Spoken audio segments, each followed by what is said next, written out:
રાખી અને માત્ર એક માનવ તરીકે મૂલ્યાંકન કરીએ તો કૃષ્ણ દુનિયાનો પહેલો એવો બાળક હશે કે જેને કોઈ પણ સામાન્ય બાળક જન્મે ત્યારે એને માતાની મમતા ભરી ગોદ મળે છે, પરંતુ કૃષ્ણ એવો બાળક છે કે જેને મમતા ભરી ગોદ નહીં પણ એક સુંદરીનું બરછટ આસન મળે છે.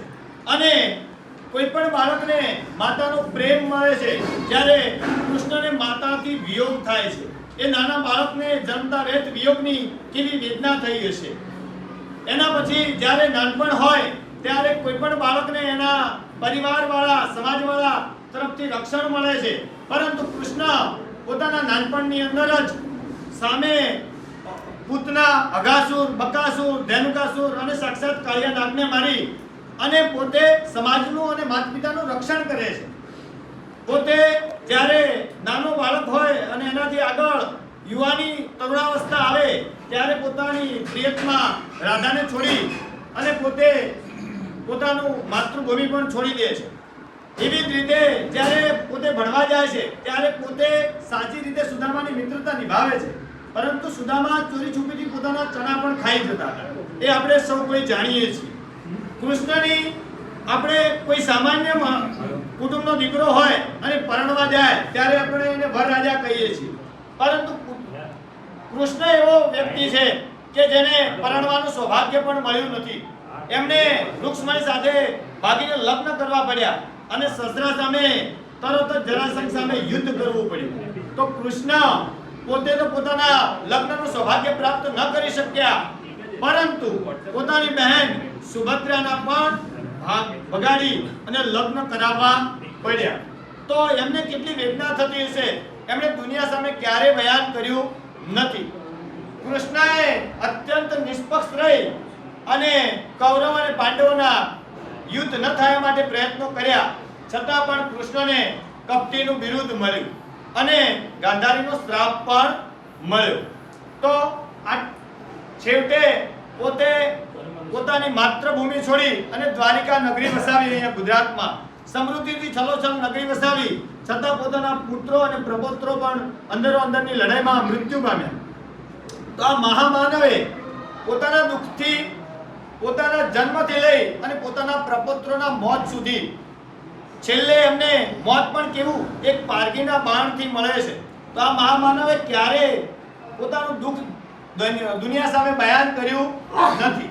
એટલે કે કૃષ્ણ આખા જીવનમાં શું સંદેશો આપે છે? તો કૃષ્ણ એવો સંદેશો આપે છે કે સદાય હસતા રહેવું, સદાય હસતા રહેવું. જેવું થાય છે, અધર્મ થાય છે ત્યાં ધર્મ પ્રમાણે કઈ રીતે વર્તવું એ કૃષ્ણ આપણને શીખવે છે. અત્યારે દુનિયાના 160 દેશોમાં કૃષ્ણને ભણાવવામાં આવે છે ટાઈમ મેનેજમેન્ટ માટે. કૃષ્ણ એ રિયલ હીરો છે. કૃષ્ણ એ વાસ્તવિક જીવન કઈ રીતે જીવવું એ આપણને પ્રેરણા આપે છે. એટલા માટે આપણે એક ભગવાન નહીં, આપણે કૃષ્ણને પરમાત્મા આપણું પણ નહીં, પણ કૃષ્ણને માત્ર ને માત્ર જીવન કઈ રીતે જીવવું એના તરીકે મૂલ્યાંકન કરીએ તો કૃષ્ણમાંથી આપણને ઘણું બધું જાણવા મળશે.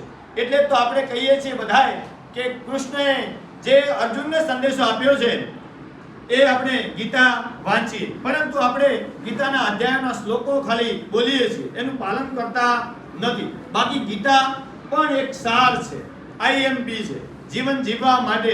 અને યદા યદા હિ ધર્મસ્ય ગ્લાનિ ભવતિ ભારતમ કૃષ્ણએ કીધેલું છે, પરંતુ એના માટે અત્યારે કોઈ કલયુગમાં અવતાર આવશે નહીં, પરંતુ એ કાર્ય આપણે જ કરવાનું થશે. અને એ કાર્ય કઈ રીતે થશે? તો એ પોઝિટિવ એનર્જી દ્વારા થશે.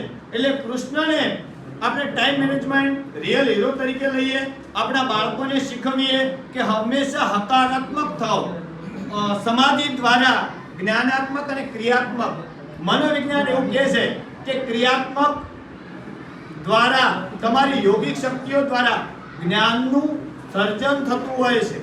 તો કૃષ્ણ વિશે વાત કરીએ તો કૃષ્ણ એ જ્ઞાનનો ભંડાર છે અને આપણે કૃષ્ણને જાણીએ, કૃષ્ણને માણીએ અને એમના જીવનમાંથી પ્રેરણા લઈ. અને અમિતાભ બચ્ચને એબીસીએલમાં પાયમાલ થઈ ગયા હતા, છતાં પણ પોતે જે પ્રગતિ કરી છે એ દુનિયા અંજાઈ જાય એવી છે. એવી જ રીતે ઓબામા, પેલા અમેરિકાના રાષ્ટ્રપતિ, 15 વખત ચૂંટણી હારી અને 16મી વખત, એમનું નામ અબ્રાહમ લિંકન. એ અબ્રાહમ લિંકને પણ કૃષ્ણના પથે પંથે ચાલી અને સફળતા મેળવી. તો આપણે સૌએ કૃષ્ણને વાંચીએ, કૃષ્ણને આપણા જીવનમાં ઉતારીએ. અસ્તુ. જય હિન્દ, જય ભારત.